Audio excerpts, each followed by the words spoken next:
ठीक आहे. इलेक्ट्रॉन आणि फोटॉन मधला जो नेक्स्ट पॉइंट आपल्याला बघायचा आहे. काल आपण काय पाहिलेलं आहे की मोमेंटम आणि प्रेशर जे फोटॉन कडून एक्झर्ट होतं एखाद्या सरफेस वरती तर ते किती होतं.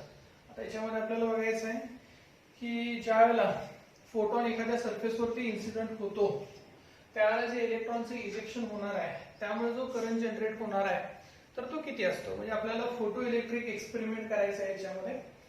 आता काल आपण फोटो इलेक्ट्रिक इफेक्ट पाहिलेला आणि वर्क फंक्शन पण पाहिलेलं. फोटो इलेक्ट्रिक इफेक्ट मध्ये आपण काय सांगतोय की ejection of electrons from the metal surface under the illumination of light. एखाद्या सरफेस वरती जर लाईट इन्सिडेंट झाली तर त्या सरफेस मध्ये जे आउटरमोस्ट ऑर्बिट मध्ये इलेक्ट्रॉन्स आहेत ते इलेक्ट्रॉन्स ती लाईट एनर्जी गेन करतात आणि सरफेस मधून इजेक्ट होतात. ओके, सरफेस मधून त्यांचं इमिशन होतं. मग हा जो इफेक्ट आहे याला आपण फोटो इलेक्ट्रिक इफेक्ट म्हणतो. त्याच्यानंतर वर्क फंक्शनची एक डेफिनेशन आपण पाहिलेली आहे. तर वर्क फंक्शन मध्ये आपण काय सांगतोय की एखाद्या इलेक्ट्रॉनला एखाद्या सरफेस मधून इजेक्ट करण्यासाठी बाहेर काढण्यासाठी जी मिनिमम एनर्जी लागते तर त्या मिनिमम एनर्जीला आपण वर्क फंक्शन म्हटलेलं आहे. ओके, आणि वर्क फंक्शनची व्हॅल्यू देखील आपण लिहिलेली. तर वर्क फंक्शन जे आहे ते आपण h न्यू नॉट न दाखवलेलं किंवा आपण hc बाय लॅम्बडा नॉट हे यूज केलेलं. न्यू नॉट म्हणजे थ्रेशोल्ड फ्रिक्वेन्सी होती. न्यू नॉट जे आहे ते थ्रेशोल्ड फ्रिक्वेन्सी. थ्रेशोल्ड फ्रिक्वेन्सी म्हणजे काय असणार आहे, एक सर्टन फ्रिक्वेन्सी आहे की त्या फ्रिक्वेन्सीलाच फोटॉनच्या त्याच फ्रिक्वेन्सीला म्हणजे लाईटच्या त्या फ्रिक्वेन्सीलाच फक्त इलेक्ट्रॉनचं इजेक्शन होणार. Threshold frequency. आणि लॅम्बडा नॉट जे होतं ते होतं थ्रेशोल्ड वेव्हलेंथ.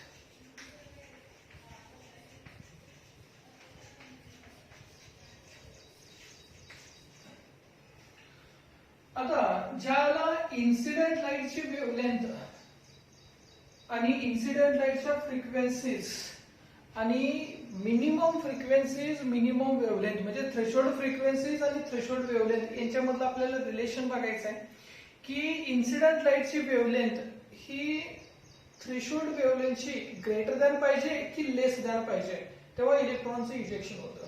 तसंच इन्सिडेंट लाईटची फ्रिक्वेन्सी जी आहे ती ग्रेटर दॅन पाहिजे की लेस दॅन पाहिजे त्याच वेळेला इलेक्ट्रॉनचं इजेक्शन होणार आहे.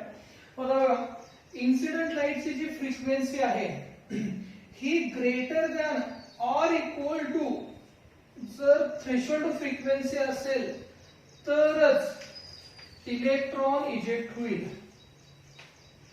Electron will be ejected.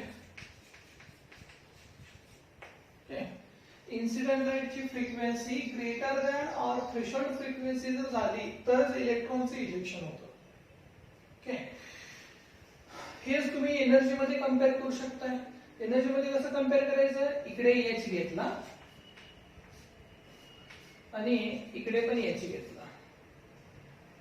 Incident लाईटची energy greater than or equal to work function असेल, इन्सिडेंट लाईटची energy greater than or equal to work function असेल तरच इलेक्ट्रॉनचं इजेक्शन होईल. ओके, म्हणजे इन्सिडेंट लाईटची frequency greater than or equal to threshold frequency पाहिजे. ओके, त्यानंतर इन्सिडेंट लाईटची जी एनर्जी आहे ती greater than or equal to work function पाहिजे तरच इलेक्ट्रॉन इजेक्ट होतो. ओके, म्हणजे इन्सिडेंट होणाऱ्या लाईटची फ्रिक्वेन्सी जी असणार आहे इलेक्ट्रॉनला इजेक्ट करण्यासाठी तर ती इक्वल टू थ्रेशोल्ड फ्रिक्वेन्सी असेल म्हणजे ती सर्टन फ्रिक्वेन्सी असेल की ज्या त्या फ्रिक्वेन्सीला इलेक्ट्रॉनचं इजेक्शन होईल. त्यानंतर वेव्हलेंथच्या बाबतीमध्ये, आता वेव्हलेंथच्या बाबतीमध्ये कसं रिलेशन यूज करणार. बघा, एक गोष्ट आपल्याला माहिती आहे की एनर्जी जी आहे ती इनव्हर्सली प्रोपोर्शनल टू वेव्हलेंथ आहे. म्हणजे वेव्हलेंथ जर मिनिमम असेल तर एनर्जी मॅक्सिमम राहते. म्हणजे जो फोटॉन त्या सरफेस वरती इन्सिडेंट होत आहे, जी लाईट त्या सरफेस वरती इन्सिडेंट होत आहे त्या लाईटची वेव्हलेंथ जी आहे ही जर मिनिमम असेल तर त्याच्यामध्ये जो फोटॉन आहे त्या फोटॉनची एनर्जी मॅक्सिमम असते. मग ज्यावेळेला एनर्जी मॅक्सिमम असते, energy greater than work function राहते त्यावेळेला इलेक्ट्रॉनचं इजेक्शन होतं. मग इथं काय होतं, इनव्हर्स रिलेशन असल्यामुळे काय होणार आहे, इन्सिडेंट लाईटची जी वेव्हलेंथ आहे ही less than or equal to threshold wavelength पाहिजे. ओके काय ते ई इनव्हर्सली लॅम्बडा आहे वर्क फंक्शन ओके 1/λ नॉट होणार. आता याच्यामध्ये हे जर रिलेशन तुम्ही एक्सटेंड केला तरी देखील तुम्ही असं लिहू शकताय. आता आपण रिलेशन काय लिहितो इन्सिडेंट लाईटची energy must be greater than or equal to work function. Okay मग एनर्जी जी आहे ती इनव्हर्सली प्रोपोर्शनल टू लॅम्बडा. एनर्जीचा फॉर्म्युला आपल्याला माहिती आहे hc/λ म्हणजे energy inversely proportional to lambda आहे. मग इथं आपण ते यूज केलं 1/λ नॉट. हा लॅम्बडा नॉट इकडे येईल म्हणजे इन्सिडेंट लाईटची जी वेव्हलेंथ आहे ही less than or equal to threshold wavelength जर असेल तरच इलेक्ट्रॉनचं इजेक्शन होईल. ओके जर इन्सिडेंट लाईटची वेव्हलेंथ ही ग्रेटर दॅन थ्रेशोल्ड वेव्हलेंथ जर झाली तर इलेक्ट्रॉनचं इजेक्शन होत नाही. आता हे दोन्ही रिलेशन लक्षात ठेवा. फ्रिक्वेन्सी काय पाहिजे greater than or equal to threshold frequency पाहिजे म्हणजे इन्सिडेंट लाईटची एनर्जी जी आहे ती greater than or equal to work function पाहिजे तर इलेक्ट्रॉन इजेक्ट होणार.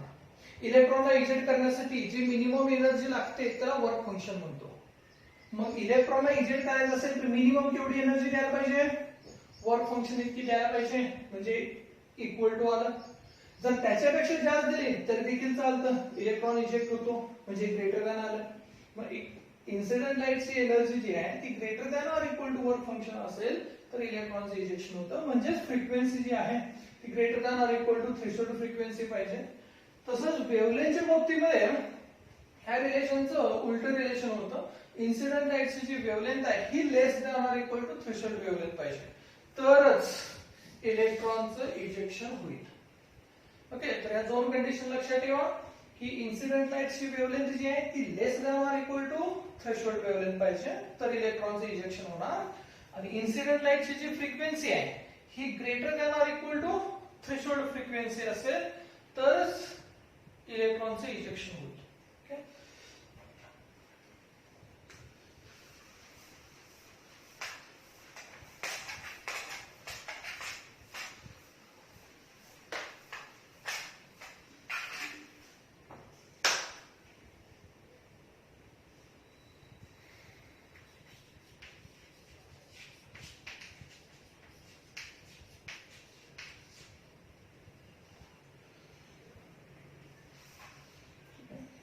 Photo electric experiment.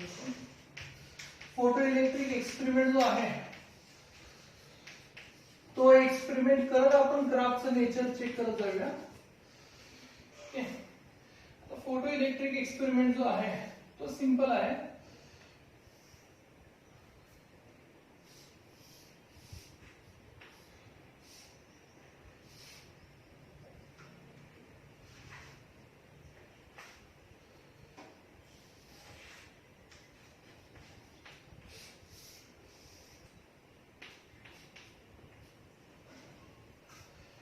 त्याच्यामध्ये काय केलं की ज्या मटेरियल मधून आपल्याला इलेक्ट्रॉन इजेक्ट करायचं आहे तर त्या मटेरियलचं जे कोटिंग आहे ते कोटिंग आपण घेणार आहोत.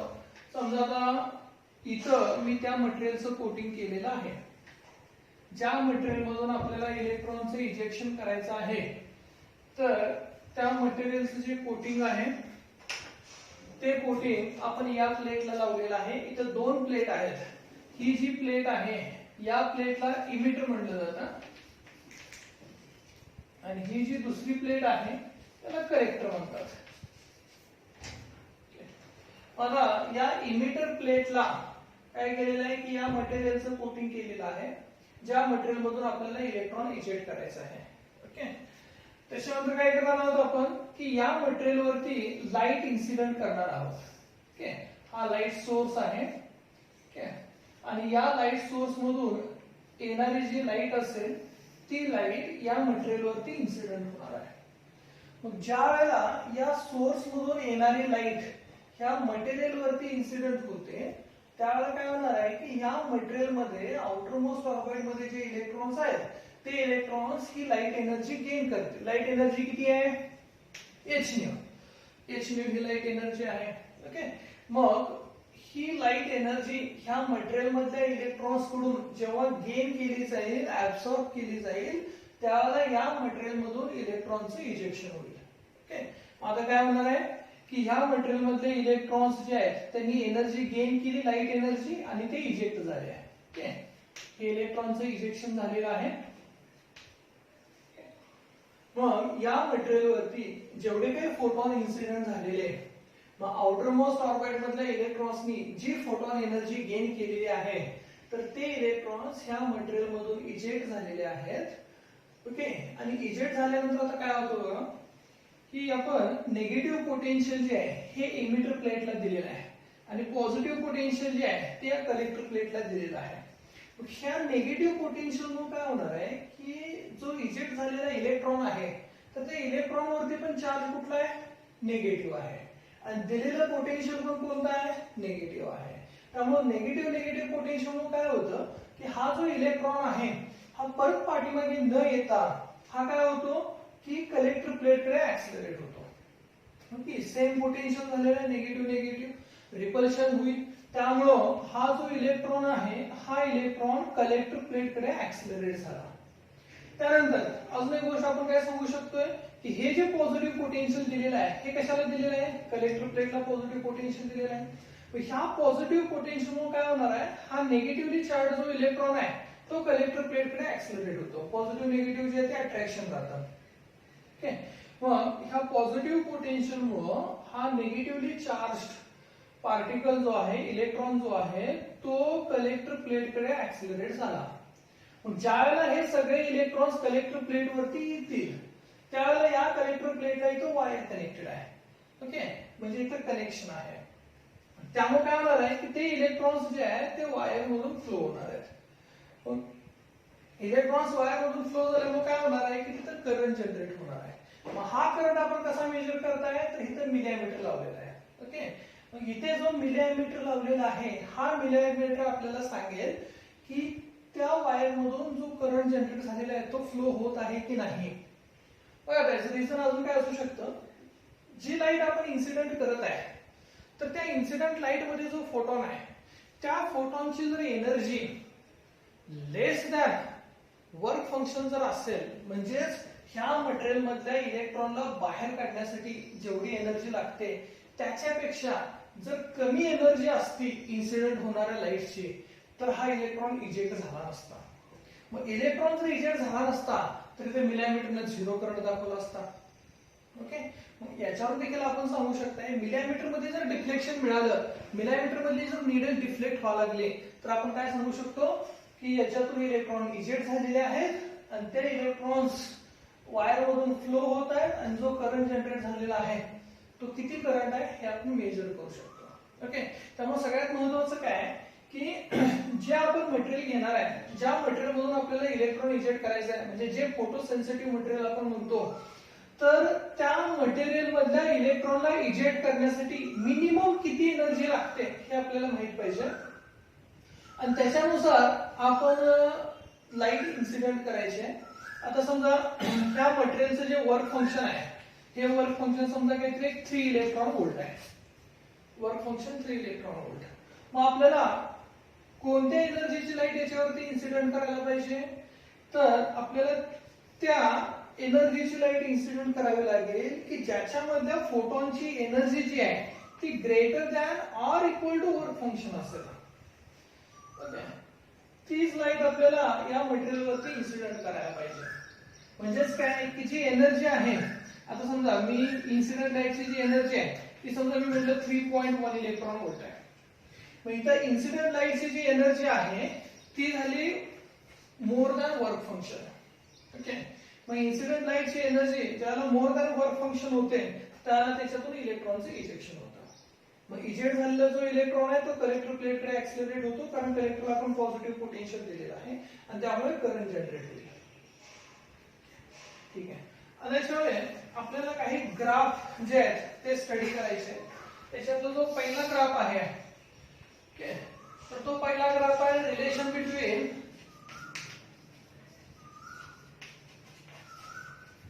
Current and intensity.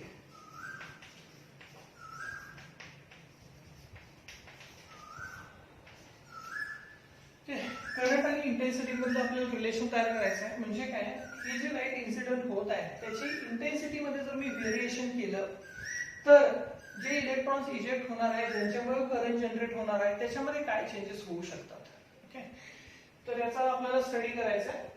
काय हा या साईडला असेल करंट y ऍक्सिस वरती आणि x ऍक्सिस वरती आहे इंटेन्सिटी. ओके, स्मॉल आय ने मी करंट दाखवलेला आहे, कॅपिटल आय ने इंटेन्सिटी दाखवलेली आहे. इंटेन्सिटी x ऍक्सिस वरती आहे आणि y ऍक्सिस वरती करंट आहे. मग आपल्याला काय चेक करायचं आहे, इंटेन्सिटी मध्ये जे व्हेरिएशन होणार आहे त्याच्यामुळे करंट मध्ये काय व्हेरिएशन होईल. बघा काय केलं, सुरुवातीला मी समजा काहीतरी एक 60 वॅटचा बल्ब यूज केला. आता आपल्या घरामध्ये बल्ब असतो आपल्याला माहित आहे, 10 वॅटचा, 20 वॅटचा, 60 वॅट, 100 वॅट, 200 वॅटचा बल्ब असतो, बरोबर आहे. मग 60 वॅटचा मी बल्ब यूज केलेला आहे. ओके, आता वॅट जे आहे ते पॉवरचं युनिट आहे आपल्याला माहित आहे. आणि पॉवर म्हणजे काय असतं, एनर्जी पर युनिट टाइम. मग एनर्जी पर युनिट टाइम ही काल आपण एक क्वांटिटी पाहिलेली आहे. कोणती आहे एनर्जी पर युनिट टाइम, ही इंटेन्सिटी होते. ओके, मग 60 वॅटचा जो बल्ब आहे हा इनडायरेक्टली काय रिप्रेझेंट करतोय, इंटेन्सिटी रिप्रेझेंट करतो. वॅट पॉवरचं युनिट झालं, पॉवर म्हणजे एनर्जी अपॉन टाइम, आणि इंटेन्सिटी पण आपण काय सांगतोय, energy by time. Okay, energy crossing per unit area per unit time. Okay, मग हे इनडायरेक्टली इंटेन्सिटी होईल. मग आता मी तर सुरुवातीला 60 वॅटचा बल्ब यूज केला. मग या 60 वॅटच्या बल्ब मधून समजा पर सेकंद काहीतरी 60 फोटॉन बाहेर पडत आहेत. ओके, हा जो बल्ब आहे आपल्या घरामध्ये पण बल्ब असतो, तर समजा त्याच्यातून पर सेकंद 60 फोटॉन इमिट होत आहेत. मग ह्या बल्ब मधून पर सेकंद 60 फोटॉन आले. ओके, आणि हे 60 फोटॉन या फोटो सेन्सिटिव्ह मटेरियल वरती इन्सिडेंट होणार आहेत. ओके, मग ज्याला 60 फोटॉन बल्ब मधून आले, त्या 60 फोटॉननी समजा 60 इलेक्ट्रॉन्सला इजेक्ट केलं, बाहेर काढलं. म्हणजे त्या 60 फोटॉननी स्वतःकडची जी एवढी एनर्जी होती ती सगळी एनर्जी काय केलेली आहे की त्या आउटर मोस्ट ऑर्बिट मधल्या इलेक्ट्रॉन्सला प्रोव्हाइड केली. मग एक फोटॉन एक इलेक्ट्रॉनला इजेक्ट करतो. ओके, मग एक फोटॉन एक इलेक्ट्रॉनला इजेक्ट करत असेल तर 60 फोटॉननी समजा 60 इलेक्ट्रॉन्सला इजेक्ट केलं. ओके, इथे बघा हे लक्ष देऊन ऐका काय सांगितलेलं आहे की हा जो बल्ब आहे याची पॉवर 60 वॅट आहे. मग याच्यातून पर सेकंद 60 फोटॉन इमिट झाले. बल्ब मधून इमिट कोण होतंय, फोटॉन. ओके, मग 60 फोटॉन इमिट झाले. त्या 60 फोटॉनने काय केलं की या मटेरियल मध्ये जे इलेक्ट्रॉन्स होते तर त्या इलेक्ट्रॉन्सला इजेक्ट केलं. मग एक फोटॉन एक इलेक्ट्रॉनला इजेक्ट करण्यासाठी रेस्पॉन्सिबल असतो. मग 60 फोटॉन जे काही याच्यातून इमिट झालेले आहेत त्या 60 फोटॉननी 60 इलेक्ट्रॉन्सला इजेक्ट केलेला आहे. मग 60 इलेक्ट्रॉन्स याच्यातून इजेक्ट झाले. मग या पॉझिटिव्ह पोटेन्शियल काय झालं, 60 इलेक्ट्रॉन सगळे कलेक्टर प्लेटकडे ऍक्सिलरेट झाले. मग 60 इलेक्ट्रॉन्स कलेक्टर प्लेटकडे आल्यानंतर ते परत या वायर मधून फ्लो झाले. मग सुरुवातीला मला काय मिळालं, 60 वॅट बल्ब मुळे समजा मला इतका करंट मिळाला. मी या इथं दाखवलेला आहे तो पॉइंट, एक्स आणि वाय ऍक्सिसचा कोऑर्डिनेट मी इथं दाखवला, इथं मिळाला तो. नंतर काय केलं, मी इथलं बल्ब चेंज केला. ओके, पण बल्ब चेंज करत असताना मी काय केलेलं आहे, समजा सुरुवातीला मी येलो कलरची लाईट इमिट करणारा बल्ब असेल तर सेकंड टाइम पण मी येलो कलरची लाईट इमिट करणाराच बल्ब घेणार आहे. त्याचं रिझन काय, समजा सुरुवातीला तुम्ही येलो कलरचा बल्ब यूज केलाय, त्याची काहीतरी फ्रिक्वेन्सी आहे. ओके, जर समजा त्याच्याऐवजी जर तुम्ही रेड कलर घेतला तर आपल्याला माहिती आहे रेड कलरची जी वेव्हलेंथ आहे ही येलो पेक्षा मॅक्सिमम आहे. Wavelength of red colour is greater than wavelength of yellow colour. मग त्यामुळं energy inversely proportional to wavelength राहते. मग एनर्जी जर इनव्हर्सली प्रोपोर्शनल टू वेव्हलेंथ असेल तर energy of for red colour काय असणार आहे, लेस दॅन येलो कलर. मग जर येलो कलरच्या लाईटला जर इलेक्ट्रॉनचं इजेक्शन होत असेल आणि जर तुम्ही रेड कलरची लाईट वापरला तर, कारण आता रेड कलर जर लाईट तुम्ही वापरला तर त्याची एनर्जी काय झाली, येलो पेक्षा कमी झाली ना. मग इलेक्ट्रॉन इजेक्ट होईल का, नाही होणार. इलेक्ट्रॉन कधी इजेक्ट होणार आहे, त्याला मिनिमम जेवढी एनर्जी लागते तेवढी एनर्जी जर तुम्ही दिला तर इलेक्ट्रॉन इजेक्ट होतो. मग मिनिमम किंवा त्याच्यापेक्षा जास्त एनर्जी कोणाकडून मिळत होती, येलो कलर कडून मिळत होती. जर तुम्ही रेड कलरचा बल्ब वापरला, रेड कलरची वॅटची लाईट इमिट होणारा बल्ब जर वापरला तर त्याची एनर्जी कमी असते, त्याच्या फोटॉनची एनर्जी कमी राहते येलो पेक्षा. मग ती जर लाईट मटेरियल वरती इन्सिडेंट झाली तर त्याच्यातून इलेक्ट्रॉनचं इजेक्शन होणार नाही, इलेक्ट्रॉन बाहेर पडणार नाहीये. ओके, त्यामुळे ते मिलियन झिरो करणं दाखवेल. ओके, म्हणून आपल्याला काय करायचं आहे की ज्या लाईटला इलेक्ट्रॉनचं इजेक्शन होतंय तीच लाईट आपण पुढे कंटिन्यू करत आहे. फक्त मी चेंज काय करताय याच्यामध्ये, बल्बचं वॅटेज. सुरुवातीला जो आपण 60 वॅटचा बल्ब घेतलेला त्याच्या वेळी आता आपण काय करायचं आहे, 100 वॅटचा बल्ब घ्यायचा आहे. 100 सुरुवातीला 60 वॅटचा जो बल्ब होता त्याच्यामुळे काय होत होतं, पर सेकंड 60 फोटॉन इन्सिडेंट झाले, 60 फोटॉन 60 इलेक्ट्रॉन्सला इजेक्ट केलं आणि तो 60 इलेक्ट्रॉन पासून करंट मिळालेला होता. ओके, इथे सुरुवातीला मी 60 वॅटचा बल्ब यूज केला, मला इतका करंट मिळाला. आता मी काय करणार आहे, 100 वॅटचा बल्ब यूज करणार आहे, म्हणजे मी लाईटची इंटेन्सिटी वाढवणार आहे. आता 100 वॅटच्या बल्बमुळे काय झालेलं आहे की पर सेकंद समजा काहीतरी 100 फोटॉन्स याच्यातून इमिट होत आहेत. ओके, आता एक गोष्ट तुम्ही जनरली एक्सपिरियन्स करता का बघा घरी, जर तुम्ही 60 वॅटच्या बल्ब पुढे जाऊन उभा राहायचं, ओके, त्यावेळेला किती टाइम नंतर तुम्ही हीट एक्सपिरियन्स करताय ते चेक करा. तेच जर तुम्ही 100 वॅट बल्ब पुढे जाऊन जर उभारला तर तुम्हाला मिनिमम टाइम मध्ये मॅक्सिमम हीट तुम्ही एक्सपिरियन्स करताय. लगेच आपण उष्ण होतोय. ओके, आपलं टेम्परेचर लगेच वाढतं. 100 वॅटचा बल्ब आणि 60 वॅटचा बल्ब दोन्ही बल्ब पुढे जर जाऊन तुम्ही उभारला तर तुम्हाला जास्त हीट कुठे एक्सपिरियन्स होते, 100 वॅटच्या बल्बच्या इथे तुम्हाला जास्त हीट एक्सपिरियन्स होते. त्याचं रिझन काय की युनिट टाइम मध्ये इमिट होणारा जो फोटॉन नंबर आहे तर तो जास्त आहे. ते जर तुम्ही 200 वॅट असलेला बल्ब पुढे जाऊन उभारला तर 100 वॅट पेक्षा जास्त एनर्जी तिथे तुम्ही एक्सपिरियन्स करताय मिनिमम टाइम मध्ये. ओके, मग बल्बचं वेटेज जसं वाढतंय तशी इंटेन्सिटी वाढते. ओके, इंटेन्सिटी म्हणजेच काय की जो इमिट होणारा फोटॉन नंबर आहे, फोटॉन बरोबर एनर्जी आहे. ओके, मग पर युनिट टाइम पर युनिट एरिया. ओके, म्हणजेच काय की जे काही फोटॉन इमिट होत आहेत एखाद्या बल्ब मधून पर युनिट टाइम, तो नंबर म्हणजेच काय असणार आहे, इंटेन्सिटी असणार आहे. ओके, मग आता आपण 100 वॅटचा बल्ब यूज केला, त्यामुळे काय होणार आहे की पर सेकंद 100 इलेक्ट्रॉन्स याच्यावरती इन्सिडेंट होत आहेत. त्या 100 इलेक्ट्रॉन्सनी 100 फोटॉन इन्सिडेंट होत आहेत आणि त्या 100 फोटॉननी 100 इलेक्ट्रॉनला इजेक्ट केलेला आहे. ओके, सुरुवातीला 60 वॅटचा ज्यावेळेला मी बल्ब यूज केला त्यावेळेला काय झालेलं, 60 फोटॉन इन्सिडेंट होत होते आणि ते 60 इलेक्ट्रॉन्सला इजेक्ट करत होते. त्यावेळेला करंट जो आहे तो 60 इलेक्ट्रॉन पासून मिळत होता. आता काय होत आहे की 100 वॅटचा बल्ब यूज केल्यामुळं पर सेकंड 100 फोटॉन इमिट होत आहेत. ते 100 फोटॉन जे इमिट झालेले आहेत ते 100 इलेक्ट्रॉन्सला इजेक्ट करत आहेत. 100 इलेक्ट्रॉन्सला इजेक्ट केल्यामुळे काय झालं, आता करंट किती इलेक्ट्रॉन पासून मिळणार आहे, 100 इलेक्ट्रॉन पासून. पूर्वी करंट किती इलेक्ट्रॉन पासून मिळत होता, 60 इलेक्ट्रॉन पासून. मग आपल्याला माहित आहे करंट जो आहे, ओके, हा काय असतो, Ne/T, म्हणजेच हा Q/T. Q म्हणजेच Ne आहे, म्हणजे करंट कशावरती डिपेंड करतोय, नंबरवरती डिपेंड करतो. जे काही इलेक्ट्रॉन इजेक्ट होणार आहेत त्याच्या नंबरवरती डिपेंड करतो. मग पूर्वी 60 इलेक्ट्रॉन इजेक्ट होत होते, 60 इलेक्ट्रॉन मुळे 60 म्हणजे करंट जो आहे तो 60 इलेक्ट्रॉन पासून मिळायचा. आता 100 इलेक्ट्रॉन इजेक्ट होत आहेत त्यामुळे करंट जो आहे तो 100 इलेक्ट्रॉन पासून मिळणार आहे. म्हणजेच number of ejection of electron जर वाढत चालले तर करंट देखील वाढत जातो. ओके, आता 100 वॅट बल्ब पासून काय झालेलं आहे, 100 फोटॉन बाहेर पडले. 100 फोटॉननी 100 इलेक्ट्रॉनला इजेक्ट केलं. ओके, त्यामुळे 100 इलेक्ट्रॉन पासून मिळणारा जो करंट आहे तो 60 वॅट बल्ब पेक्षा जास्त असणार आहे. मग आता आपण 100 वॅट बल्ब यूज केलेला त्याच्यामुळे 100 इलेक्ट्रॉन इजेक्ट झाले, म्हणजेच करंट वाढलेला आहे.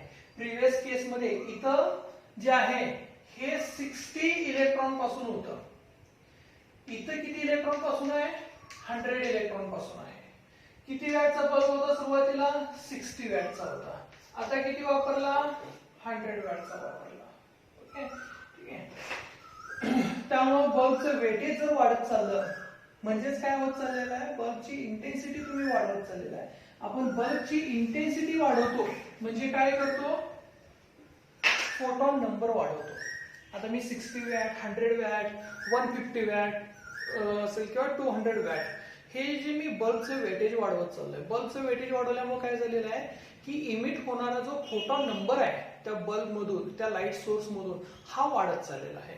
ओके, त्यामुळे आपण लाईटची इंटेन्सिटी वाढवतो म्हणजे काय की आपण फोटॉन नंबर वाढवतो. ओके, हे सगळ्यात महत्वाचं रिलेशन आहे, हे लक्षात ठेवा. लाईटची इंटेन्सिटी ज्यावेळेला तुम्ही इन्क्रीज करताय त्यावेळेला फोटॉन नंबर इन्क्रीज होतो. जो त्या बल्ब मधून, जो त्या सोर्स मधून इमिट होणारा फोटॉन आहे त्या फोटॉनचा नंबर इन्क्रीज होतो. त्यासाठी मगाशी मी तुम्हाला एक एक्झाम्पल दिलेलं आहे की 60 वॅट बल्बच्या पुढे जाऊन उभा राहा आणि 100 वॅटच्या बल्बच्या पुढे जाऊन उभा राहा. ते सगळ्यात जास्त तुम्हाला हीट एक्सपिरियन्स होते 100 वॅटच्या बल्बच्या पुढे. तर त्याचं रिझन काय आहे की पर युनिट टाइम इमिट होणारा फोटॉन नंबर जो आहे 100 वॅट मध्ये तो जास्त आहे 60 वॅट पेक्षा. ओके, मग जसं तुम्ही इंटेन्सिटी इन्क्रीज करत जाल तसा करंट वाढत जातो. करंट वाढत जाईल. हे जर सगळे पॉइंट जर तुम्ही कनेक्ट केला तर तुम्हाला हे लिनियर रिलेशन मिळेल. तर याच्यामध्ये काय झालेलं आहे की इंटेन्सिटी आणि करंट यांच्यामध्ये डायरेक्ट रिलेशन आहे. करंट जो असणार आहे तो डायरेक्टली प्रोपोर्शनल टू इंटेन्सिटी आहे. ओके, बल्बची जर तुम्ही इंटेन्सिटी वाढवला, 60 वॅटचा बल्ब घेतला, 100 वॅटचा बल्ब घेतला, त्याच्यानंतर जर तुम्ही 150 टू 100 वॅटचा जर बल्ब घेतला तर याच्यामध्ये काय होत चाललेलं आहे की इमिट होणारा फोटॉन नंबर वाढत चाललेला आहे. मग इमिट होणारा जर फोटॉन नंबर वाढत चालला तर इमिट होणारा इलेक्ट्रॉन नंबर देखील वाढत जातो. मग इमिट होणारा इलेक्ट्रॉन नंबर जर वाढला तर जनरेट होणारा जो करंट आहे तो करंट देखील इन्क्रीज होतो. त्यामुळं बल्बची इंटेन्सिटी आपण इन्क्रीज करतोय म्हणजे काय करतोय की जो आपण फोटॉन इमिट करत आहे त्याचा नंबर आपण इन्क्रीज करत आहे.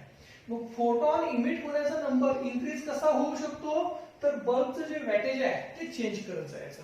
60 watt, 100 watt, 200 watt, 1000 watt. Okay, मग बल्बचं वेटेज जर तुम्ही चेंज करत चाललेला आहात ओके तर त्यावेळेला इमिट होणारा फोटॉन नंबर चेंज होतो. ओके, मग इमिट होणारा फोटॉन नंबर इन्क्रीज झाला याचा अर्थ इंटेन्सिटी इन्क्रीज झालेली आहे. मग इंटेन्सिटी इन्क्रीज झाल्यामुळे काय झालेलं आहे की इजेक्शन ऑफ इलेक्ट्रॉन्स जे आहे हे देखील इन्क्रीज झालं. ओके, त्यामुळे करंट जो आहे तो करंट वाढलेला आहे. म्हणून आपण इथं सांगतो की करंट जो आहे ते डायरेक्टली प्रोपोर्शनल टू इंटेन्सिटी आहे. ह्याच्यामध्ये अजून तुम्ही रिलेशन एक्सटेंड करू शकताय. कसं करू शकता? Current directly proportional to intensity proportional to काय असणार आहे number of ejection of electrons. Okay, हे एनी म्हणजे काय असणार आहे नंबर ऑफ इलेक्ट्रॉन्स जे इजेक्ट होत आहे त्याला प्रोपोर्शनल झालेलं आहे. बरोबर आहे, ऑब्वियसली प्रोपोर्शनल असणार आहे. कारण का की जे फोटॉन इन्सिडेंट होत आहे ते फोटॉन इलेक्ट्रॉन्सला इजेक्ट करत आहे. जेवढे इलेक्ट्रॉन बाहेर पडत आहेत तेवढा करंट वाढत आहे. ओके, त्यामुळं करंट जो जनरेट होत आहे हा कशाला प्रोपोर्शनल असणार आहे इजेक्शन ऑफ इलेक्ट्रॉन्सला. आणि हे दोन्ही कुणाला प्रोपोर्शनल असणार आहे तर इंटेन्सिटीला. ओके, कारण लाईटची इंटेन्सिटी तुम्ही वाढवलेला आहात ना त्यामुळे नंबर ऑफ इलेक्ट्रॉनचं इजेक्शन वाढलेलं आहे. लाईटची इंटेन्सिटी वाढवला म्हणजे तुम्ही काय केलं की जे फोटॉन इमिट होत आहेत बल्ब सोर्स मधून त्याचा नंबर तुम्ही वाढवलेला आहात. तो जर नंबर वाढला तर इजेक्शन ऑफ इलेक्ट्रॉन्स वाढलं. इजेक्शन ऑफ इलेक्ट्रॉन्स वाढले की करंट वाढलेला आहे. ओके, मग ह्या दोन्ही गोष्टी कशामुळे पॉसिबल झालेल्या आहेत तर लाईटची इंटेन्सिटी इन्क्रीज केल्यामुळे. आणि हे दोन्हीही आणि कशाला प्रोपोर्शनल असतील? आता काल एक आपण रिलेशन पाहिलेलं इंटेन्सिटी जी आहे ती आपण कशी energy crossing per unit area per unit time असं आपण एक रिलेशन दिलेलं.